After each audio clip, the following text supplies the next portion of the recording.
Hello guys. হ্যাঁ ভালো, বর্তমানে শিক্ষার যে অবস্থা, সবাইকারই ঘরে ঘরে এমএ বিএ পাস করি ছেলেগুলো সব ঘরে বসে আছে। প্রতিটা ঘরের বউ মানুষ, বিটি ছেলে আর বিটা ছেলে সবাই টিউশনি পড়াতে শুরু করে দিয়েছে এখন। স্কুল মাস্টারের চাকরি পায় নাই, কি আর করবে, টিউশনিয়াই পড়াচ্ছে সবাই ঘরে বসে। হ্যাঁ ভালো, একটা ঘরে চলে এসেছি, এই ঘরে বলছি টিউশনি পড়াবে গো, টিউশনি পড়াবে তোমাদের ঘরে ছেলেকে। টিপদি ইয়াদের ঘরের বউটা বলছে না না আমি নিজেই এইচএস পাস করেছি।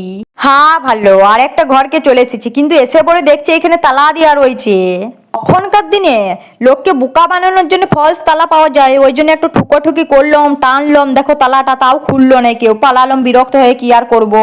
হ্যাঁ ভালো, হ্যাঁ ভালো, একটা ছুটু পাড়া কুঠুরিতে চলে এসেছি, ভাবছি এইখানে টিউশনিটা পড়াবো তাহলে। বাবা রে, দেখে তো মনে হচ্ছে ভুতুরে ঘর বটে, এইটুকু ঘরটা 4,000 টাকা করে ভাড়া, এইখানে কে পড়বে গো, দম বন্ধ হয়ে ছেলেগুলো সব মরি যাবে গে, এইখানে পড়ানো যাবে না, ইম্পসিবল পড়ানো এখানে। ভালো, আর একটা করে বলতে চলে এসেছি যে টিউশনি পড়াবে, দিয়াতে ঘরের বউ মানুষটা কি বলছে দেখো আমাকে। না গো না, তোমার কাছে টিউশনি দেবো না, আমি নিজেই পিএইচডি করে ঘরে বসে আছি, সংসার করছি, কি আর করব বলো। বিপদে জোর হাত করে চলে যাচ্ছি, আবার প্রমাণও দিয়ে দিলাম, দেখো আমি অশিক্ষিত লই, বই নিয়েই ঘুরি বেড়াই, সবসময় বইয়ের ভান্ডার আমার কাছে থাকেই।